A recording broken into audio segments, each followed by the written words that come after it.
everyone. So we are discussing about nuclear magnetic resonance spectroscopy.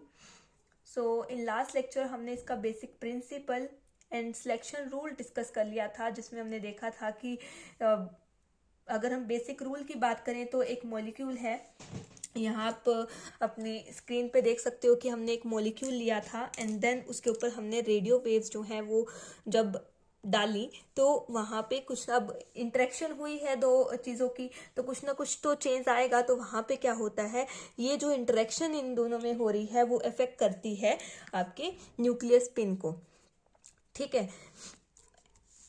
और इसी change को हम इंटरप्रेट करते हैं इन NMR spectroscopy with the help of graph, ठीक है। ग्राफ डिस्कस करना हमारा लास्ट टॉपिक रहेगा, क्योंकि उससे पहले हमें कंसेप्ट समझने हैं। कंसेप्ट समझ में नहीं आए तो आपको ग्राफ समझ में नहीं आएंगे, और ग्राफ समझ में नहीं आएगा तो आप कहोगे कि ये चैप्टर बहुत टफ है, ठीक है।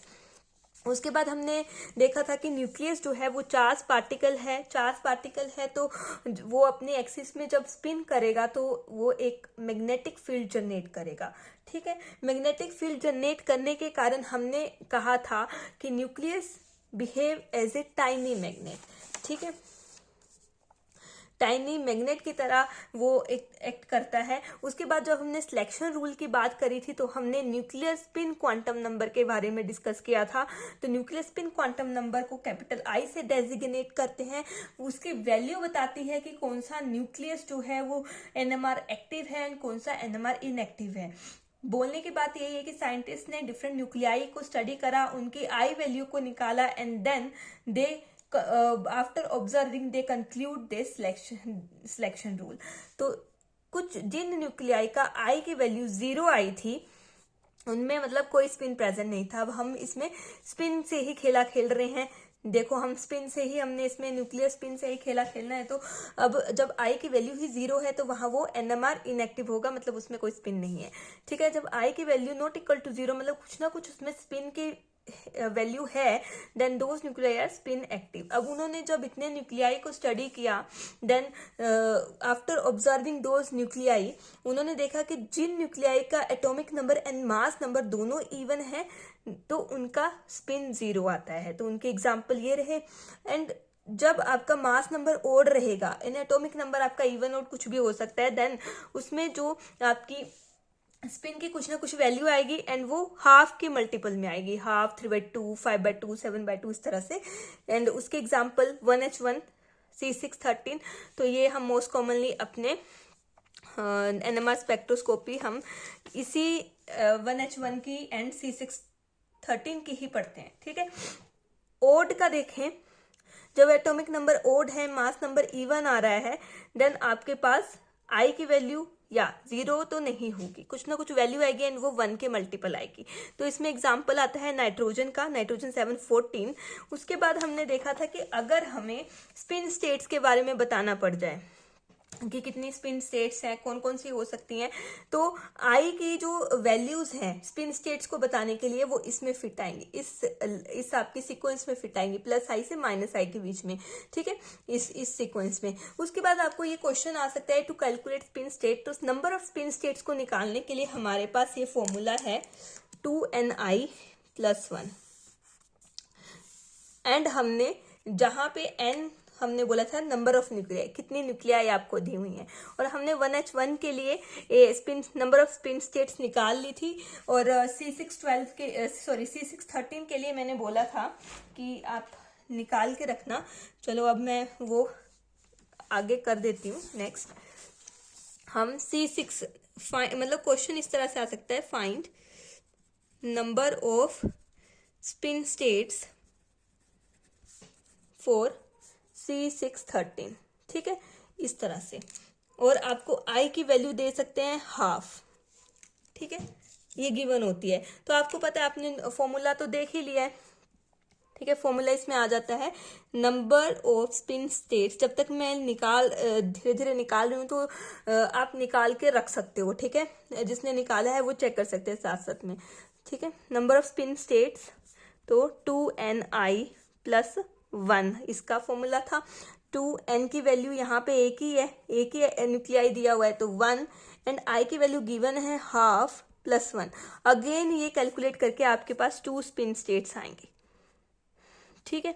और अब अगर हम नाइट्रोजन की बात करें, मतलब हम नाइट्रोजन 7 14 की बात करें, ठीक है, कि इसकी आपने स्पिन स्टेट्स निकालनी है, आई की वैल्यू इसकी है 1, ठीक है 1। तो अब आप इसमें निकालोगे नंबर ऑफ स्पिन स्टेट्स, ठीक है, तो वही फॉर्मूला 2ni + 1, ठीक है, 2n की वैल्यू 1, एक ही आपको न्यूक्लियाई दिया हुआ है, आई की वैल्यू भी 1 है, ठीक है, और आपके पास +1 है, 2 × 1 × 1 दैट इज 2 + 1, तो आपके पास 3 स्पिन स्टेट्स आपके पास आ जाती हैं, ठीक है। अगर मैं बात करूं कि यहाँ पे जो कार्बन और हाइड्रोजन में आपकी 2 स्पिन स्टेट्स आई थी, देखो हाइड्रोजन में भी आपकी 2 स्पिन स्टेट्स आई थी और C613 में भी आपकी 2 स्पिन स्टेट्स आई, मतलब जो आपका इस तरह से अगर न्यूक्लियाई है वो 2 लेवल्स में आपका स्प्लिट हो जाएगा, 2 स्पिन स्टेट्स में, ठीक है, जिसको हमने एक बोला है हाफ एंड दूसरे को बोला है -12, ठीक है। ये किस तरह बोला है वो भी मैं आपको भी बताती हूँ। तो यहाँ पे भी 2 स्पिन स्टेट्स हैं, तो ये भी मतलब 2 में इस तरह से 2 लेवल्स में सेपरेट होगा। अब जो ये है, ये देखो हाफ है ना, +12 और -12, ठीक है, ये आई की वैल्यू के बेस पे। अभी आई की वैल्यू यहाँ 1 है और यहाँ पे 3 स्टेट्स आ रही हैं, तो मतलब यहाँ पे 3 में डिवीजन हो रही है, 3 लेवल्स बन रहे हैं इस तरह से, ठीक है, नाइट्रोजन में। तो एक +1, एक -1 और एक बीच में 0, ठीक है। तो ये इस तरह से आप नंबर ऑफ स्पिन स्टेट्स आप निकाल सकते हो, ठीक है। एंड आपने ये जो वैल्यूज मैंने निकाली हैं, ये आप इस फॉर्मूला में, ये +1 दैट इज आपका, यहाँ पे अगर हम देखें ये जो सीक्वेंस हमें दिया है, यहाँ से लेके -i +1 एंड -i तक, जब हम इसमें पुट करेंगे दैट इज +1 और +1 -1 +1 -1, तो ये इक्वल आ जाता है 0 के, -1 +1 ये भी 0 ही आ जाएगा एंड -1, तो यहाँ पे +1 0 एंड -1 ये 3 स्टेट्स आने वाली हैं। लेवल तो हमने बता दिए कि 3 स्टेट्स आने, कौन कौन सी आने वाली हैं, तो हमने इस सीक्वेंस में पुट करके वैल्यू को, आई की वैल्यू को पुट करके हमने निकाली हैं कि कौन कौन सी स्पिन स्टेट्स इसमें बनने वाली हैं, ठीक है। तभी मैंने यहाँ पे ये आपको दिया, ठीक है। अब अगर हम नेक्स्ट बात करें कि हम जनरली कार्बन हाइड्रोजन को यूज क्यों करते हैं, ठीक है, तो अब देखो 1H1 हो गया, C613 हो गया एंड N714 हो गया, हमने इन तीनों में spin states, number off spin states हमने निकाल ली हैं, ठीक है, नंबर ऑफ स्पिन स्टेट्स हमने इसमें निकाली हैं। यहाँ 2 हैं, यहाँ भी 2 हैं, लेकिन यहाँ 3 है, मतलब यहाँ 2 लेवल में इस तरह से ट्रांजिशन होगी, यहाँ भी 2 लेवल होंगे, लेकिन यहाँ क्या है, यहाँ 3 लेवल बन रहे हैं, ठीक है। ये इस तरह से हमारे पास, हमने अभी देखा जस्ट निकाल के, ठीक है, कि इस तरह से आपकी लेवल स्पिन स्टेट्स लेवल्स बन रहे हैं, ठीक है। अब देखो यहाँ 2 लेवल हैं दोनों में, तो आपकी एक ही ट्रांजिशन होने वाली है, ठीक है, लेकिन यहाँ भी एक ट्रांजिशन होने वाली है, लेकिन यहाँ पे 3 लेवल हैं आपके, यहाँ से यहाँ, यहाँ से यहाँ, नंबर ऑफ ट्रांजिशंस की वैल्यू बढ़ गई, ठीक है, नंबर ऑफ ट्रांजिशंस की वैल्यू बढ़ गई, तो आपके पास जो ग्राफ आएगा इसमें जो है, इन दोनों में शार्प ग्राफ आएगा, ठीक है, क्योंकि एक ही ट्रांजिशन के कोरिस्पोंड आपको पीक आएगी, ठीक है। लेकिन यहाँ पे अगर हम देखें तो आपके पास एक तरह से ब्रॉड आपके पास ग्राफ आने वाला है, तो ब्रॉड आ रहा है तो हमें उसको इंटरप्रेट करने में दिक्कत आ सकती है, ठीक है। तो अब हमने वही चीज लेनी है ना जहां पे हमें समझने में, हमें इंटरप्रेट करने में चीजों को आसानी हो, ठीक है। अब आपके जो एक शार्प पीक आती है वहां पे इंटरप्रेट करना बहुत आसान हो जाता है, इस तरह से आप शार्प पीक कह सकते हो। ये बनाने में मैं बना रही हूँ, अब जो कंप्यूटराइज आता है वो तो बिल्कुल वो आता है, तो आप समझो कि ये ब्रॉड आपका इसमें आ रहा है क्योंकि नंबर ऑफ ट्रांजिशंस बढ़ गई हैं, ठीक है, नंबर ऑफ ट्रांजिशंस बढ़ गई हैं, इसलिए यहाँ पे ब्रॉड आ रहा है। ब्रॉड आ रहा है तो हम उसको यूज नहीं कर पाएंगे क्योंकि इस ब्रॉड स्पेक्ट्रम से वी कांट इंटरप्रेट करेक्टली, ठीक है। सिचुएशन क्या है, हम वो करेक्टली इंटरप्रेट नहीं कर पाएंगे, दैट्स वाई हम जनरली 1H1 C613 इस तरह के जो न्यूक्लियाई हैं उन्हीं को यूज करते हैं। अब उसके बाद हमारी आ जाती है ओरिएंटेशन की बात, मतलब कि हम मैग्नेटिक फील्ड क्यों लगाते हैं, why we add magnetic field? तो अब देखो, अगर हम बात करें एक्सटर्नल फील्ड की एब्सेंस में, जब आपका कोई एक्सटर्नल फील्ड आपने नहीं लगाई है, मतलब आपकी कोई नो एक्सटर्नल फील्ड, ठीक है, कोई भी एक्सटर्नल फील्ड नहीं है, तब क्या केस होगा? एंड दूसरा जो है आपका, जब आपने एक्सटर्नल फील्ड लगाई है, ठीक है, in presence of external field, तब क्या केस बनेगा? बस ये दो केस समझ लोगे तो आपको पता चलेगा by you applied external magnetic field, ठीक है। जब हमने एक्सटर्नल फील्ड नहीं लगाई है, तो जो न्यूक्लियाई हैं स्पिन तो वो कर रहे हैं, लेकिन उनकी डायरेक्शन पर्टिकुलर नहीं है, ठीक है, वो किसी भी डायरेक्शन में स्पिन कर रहे हैं, ठीक है। देखो, कोई इधर को, कोई, मतलब उनका जो ओरिएंटेशन है दैट वाज नॉट फिक्स्ड, ठीक है, उनकी ओरिएंटेशन जो है वो फिक्स्ड नहीं है, वो कुछ भी है, ठीक है, टेढ़ी मेढ़ी किसी भी डायरेक्शन में है। लेकिन जब आपने मैग्नेटिक फील्ड लगा दी, सपोज करो आपने ऊपर की तरफ आपने external magnetic field B naught लगा दी है, ठीक है, तो अब क्या है, इस एक्सटर्नल मैग्नेटिक फील्ड के आने से ये जो न्यूक्लियाई हैं जो डिसओरिएंटेड फॉर्म में थे, वो एक पर्टिकुलर ओरिएंटेड फॉर्म में आ जाते हैं, ठीक है, विद और अगेंस्ट द अप्लाइड फील्ड। किस तरह से? कुछ जो न्यूक्लियाई हैं वो आपके along the direction of magnetic field, उनकी डायरेक्शन आ जाएगी मैग्नेटिक मूवमेंट की, ठीक है, और कुछ की आपकी मैग्नेटिक मूवमेंट की against the external magnetic field आ जाएगी, ठीक है, इस तरह से। तो इस तरह से वो अरेंज हो जाते हैं। The orientation of nuclear spin parallel to the B naught is generally more stable, ये वाले ज्यादा स्टेबल हैं, ये तभी मैंने इनकी जो पॉपुलेशन है वो ज्यादा बनाई है, क्योंकि हर चीज जो है वो आपकी लोअर एनर्जी में रहना चाहती है, कोई भी एक हायर एनर्जी में नहीं जाना चाहता है इस यूनिवर्स में, अगर देखा जाए तो, ठीक है।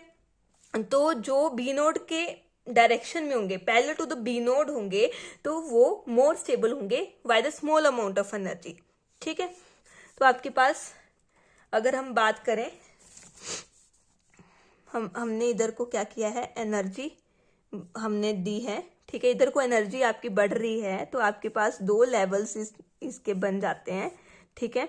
एक में आपके जो अलोंग अप्लाइड फील्ड, ये आपने अप्लाइड फील्ड बी नोड लगाई हुई है, ठीक है, बी नोड लगाई है, तो कुछ ये जो तीन मैंने बनाए जो पैरेलल टू द, जिनकी magnetic movement parallel to the B naught आ रही है, एक्सटर्नल मैग्नेटिक फील्ड के पैरेलल आ रही है, ठीक है, तो वो क्या है, वो लोअर स्टेट में आएंगे, इस तरह से उनकी मैग्नेटिक मूवमेंट जो है वो in direction of B naught आ रही है, ठीक है, इस तरह से। तो ये लोअर एनर्जी के हैं, तो इसको हमने +½ दे दिया, ठीक है, और ये विद फील्ड है, ठीक है, ओके, अप्लाइड फील्ड आप लिख सकते विद फील्ड, ठीक है, बी नोट फील्ड लिख लो। एंड जो कुछ की मैग्नेटिक फील्ड मूवमेंट की जो वैल्यू है कुछ न्यूक्लियाई की, वो opposite against the B naught आ रही है, तो उनको हमने -½ आई वैल्यू दे दी है, मतलब जिनकी अगेंस्ट फील्ड जिनका आ रहा है, ठीक है।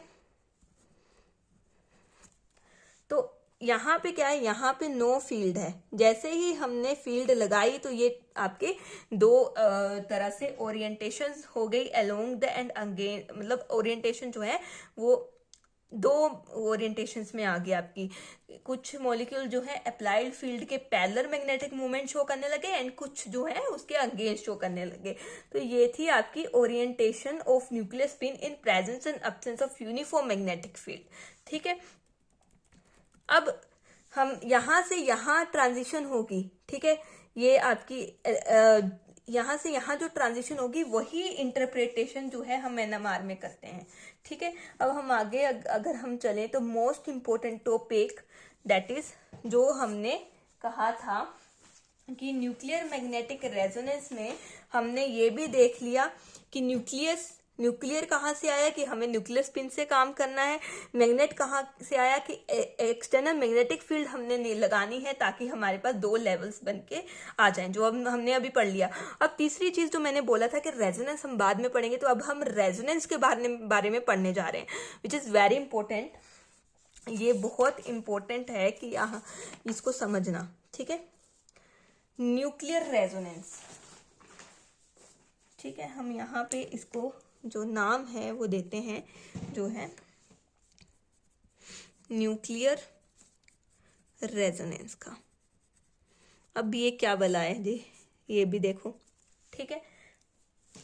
अगर मैं इसको बोलूं समझाने के लिए, तो हमें पता है कि हमारा जो न्यूक्लियस है, ठीक है, ये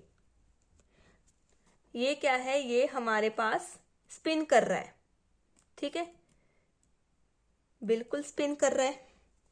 सबसे पहले देखो हमारा जो है ये स्पिन कर रहा है, हम इसको क्लॉकवाइज डायरेक्शन में ले लेते हैं कि ये क्लॉकवाइज डायरेक्शन में स्पिन कर रहा है, ठीक है।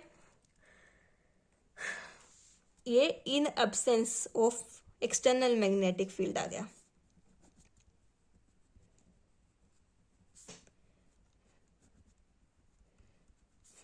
ठीक है, कि हमने कोई मैग्नेटिक फील्ड नहीं लगाई है तो ये इस तरह से स्पिन कर रहा है अपनी एक्सिस पे। ये एक्सिस हो गई, यहाँ पे बीच में एटम हो गया इस तरह से, तो ये इसके अलोंग इस तरह से आपका क्या कर रहा है, स्पिन कर रहा है, इस तरह से रोटेट कर रहा है।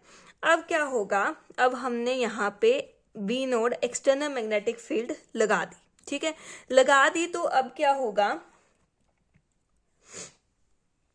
ये क्या करने लग जाएगा, प्रिसेस करने लग जाएगा, ठीक है। हमने यहाँ पे एक्सटर्नल मैग्नेटिक फील्ड लगा दी है, तो आपका ये जो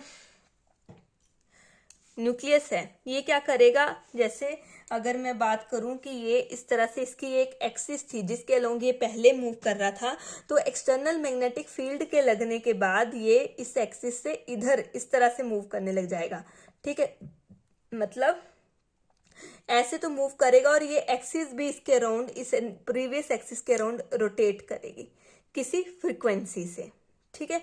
अगर मैं इसको ड्रॉ करके बताऊं, ठीक है, अगर आपको इस तरह से समझ नहीं आया है, कॉम्प्लिकेट लग रहा है, तो मैं आपको ड्रॉ करके बताती हूँ कि पहले ऐसा था, ठीक है, पहले इसकी एक्सिस क्या थी, पहले इसकी एक्सिस इस तरह थी, ठीक है।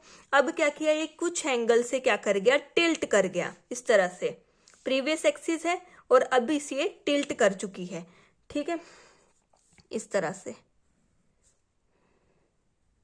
ये एटम है एंड ये कुछ एंगल से आपका टिल्ट हो चुका है, ये एंगल कुछ एंगल से, ठीक है। अभी भी ये क्लॉकवाइज ही मूव कर रहा है।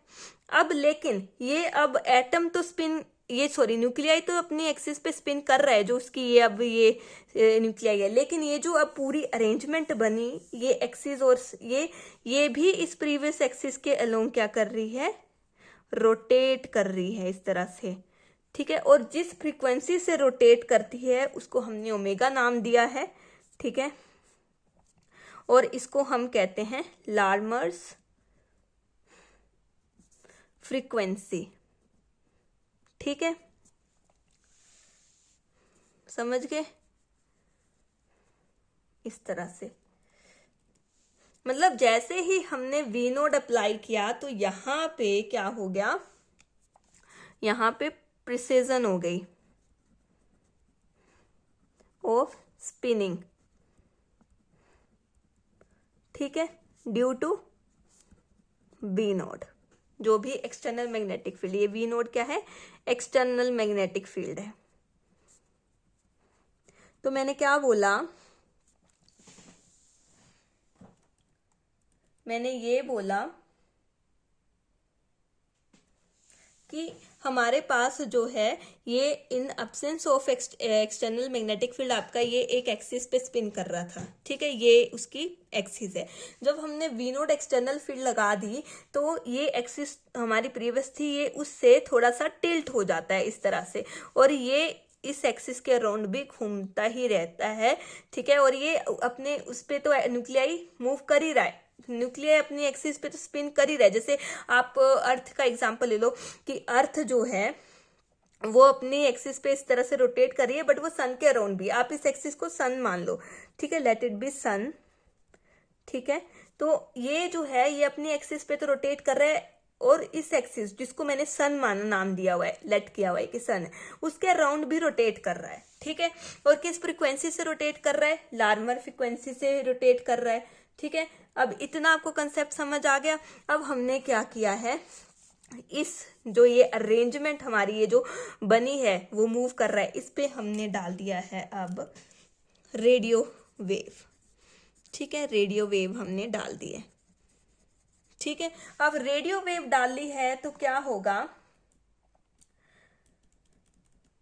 यहाँ पे चेंज इन, यहाँ पे ये रेडियो वेव इसके साथ इंटरेक्ट करेगी और रेडियो वेव्स की क्या होगी, एब्जॉर्प्शन होगी। और हमने बोला है कि जब भी रेडियो वेव एब्जॉर्ब होगी तो इस तरह से हमारे जो दो लेवल बने होते हैं एक्सटर्नल मैग्नेटिक फील्ड लगाने से, यहाँ पे नो वी नोट थी, यहाँ वी नोट थी आपकी, ठीक है। तो ये जो जब आपकी ये रेडियो वेव जिसके ऊपर पड़ी इंटरेक्ट हुई, ठीक है, तो इंटरेक्ट हुई तो यहाँ पे एब्जॉर्प्शन हो जाएगी ऑफ रेडियो वेव्स, ठीक है। एब्जॉर्प्शन होने से ये जो डेल्टा ई गैप है ये कवर हो जाएगा, एंड यहां से आपकी ट्रांजिशन जो है वो हो जाएगी, एंड आपका स्पिन चेंज हो जाएगा। वही चीज हो रही है, ठीक है। मैग्नेटिक फील्ड लगने से आपका ये चीज हो रहा है, एंड जब आपने रेडियो वेव डाला तो आपका ये जो क्लॉकवाइज मूव कर रहा था ये आपका एंटी क्लॉकवाइज मूव करने लग गया। अब ये क्यों हुआ, ये क्यों हुआ वो बताती हूँ। ये जो फिनोमिना हुआ है आफ्टर, यहां तक तो ठीक है, यहां तक ठीक है प्रिसीजन तक। अब जब रेडियो वेव आपने डाली, ऐसा क्या हो गया कि आपका स्पिन चेंज हो गया, ठीक है, स्पिन चेंज हो गया। तो वो होता है ड्यू टू रेजोनेंस। रेजोनेंस क्या है कि जो आपकी ये अब किसी फ्रीक्वेंसी से, लार्मर फ्रीक्वेंसी से मूव कर रहा है आपका न्यूक्लियाई, न्यूक्लियाई की क्या है, वो भी न्यूक्लियाई की अपनी फ्रीक्वेंसी है जिसको हमने लार्मर फ्रीक्वेंसी बोला है, ठीक है। रेडियो वेव्स जब हमने डाली तो उनकी भी कुछ ना कुछ फ्रीक्वेंसी होगी, इसको न्यू ले लो, इसको न्यू नोट ले लो। अगर ये दोनों कोरस्पोंड आ गई, कोरस्पोंडिंग वैल्यू इनकी आ गई, ठीक है, एंड देयर इज इस इनमें कोरस्पोंडेंस आ गई, इस वैल्यू में इस वैल्यू में क्या आ गई, कोरस्पोंडेंस आ गई आपकी, ठीक है। तो उस समय जो फिनोमेना होने वाला, इस फिनोमेना को correspondence of the frequency of oscillating medium and incoming signal, ये ऑसिलेशन ही कर रहा था, मूव कर रहा था, ऑसिलेशंस कर रहा था ये मीडियम, ओसी इसकी अपनी फ्रीक्वेंसी थी। जब ये लार्मर फ्रीक्वेंसी रेडियो फ्रीक्वेंसी की, रेडियो वेव की फ्रीक्वेंसी के इन दोनों की वैल्यू कोरस्पोंडेंस आ जाती है, कोरस्पोंडेंस वैल्यू आ जाती है, तो उस सिचुएशन को हम कहते हैं रेजोनेंस। अगर हम सिंपल लाइन में बोलें तो the phenomena of energy absorption by an oscillating medium when there is a correspondence between the frequency of the incoming signal and that of the medium is known as resonance। अगर मैं आपको इसका definition लिख के बता दूं, that is resonance, अगर हम न्यूक्लियर रेजोनेंस की बात कर रहे हैं, ठीक है, तो न्यूक्लियर रेजोनेंस क्या है, ये न्यूक्लियर रेजोनेंस की मैं डेफिनेशन आपको मैंने कंसेप्ट समझा दिया है कि आपकी ऑसिलेटिंग मीडियम की किस तरह से फ्रीक्वेंसी आई, एंड देन रेडियो वेव डाली तो उनमें आपका रेजोनेंस चेंज तभी होगा जब आपकी कोरिस्पोंडेंस आ जाएगी वैल्यूज में। अगर जैसे बिल्कुल सिमिलर सी वैल्यू आ जाएगी आपकी, मैच हो जाएगी फ्रीक्वेंसीज, ठीक है, आपने फिजिक्स में पढ़ा होगा मैचिंग ऑफ फ्रीक्वेंसीज की, जो आपके ट्रूप्स होते हैं, ठीक है, वो जब मार्च पास करते हैं, देन मार्च पास करते टाइम उनको बोला जाता है जब आपने ब्रिज पार करना है, ब्रिज का क्रॉस करना है, तो आपको अपना जो ये मार्च पासिंग वाला है सीक्वेंस उसको तोड़ना पड़ेगा, क्योंकि उनकी अपनी एक फ्रीक्वेंसी है, एक ही साथ वो पैर नीचे रख रहे हैं, एक ही साथ उठा रहे हैं। तो अगर इस तरह से वो ब्रिज क्रॉस करने लग गए तो ब्रिज भी आपका शेक होना शुरू हो जाएगा। ब्रिज शेक होना शुरू होगा तो उसकी भी एक अपनी ऑसिलेटिंग फ्रीक्वेंसी आ जाएगी, और अगर उन मार्च पासिंग पर्सन की एंड ब्रिज के फ्रीक्वेंसी की क्या हो जाए, मैचिंग हो जाए, कोरस्पोंडेंस आ जाए उनकी वैल्यूज में, तब क्या हो जाएगा, वो ब्रिज टूट जाएगा। ठीक है, उसी तरह से यहाँ पे कोरस्पोंडेंस, मैचिंग ऑफ फ्रीक्वेंसी और कोरस्पोंडेंस ऑफ फ्रीक्वेंसीज। ठीक है, तो अब हम क्या कहें, nuclear magnetic nuclear resonance, sorry, it is the phenomena of energy absorption by an oscillating medium.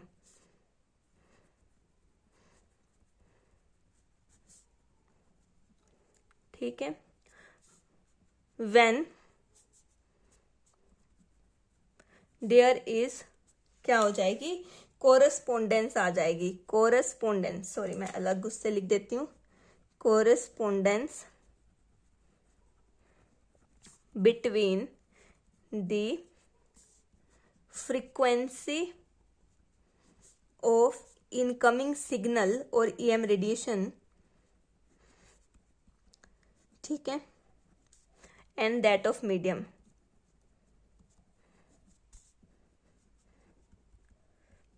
ठीक है, is known as nuclear resonance. ठीक है, या फिर आप रेजोनेंस कह सकते हो।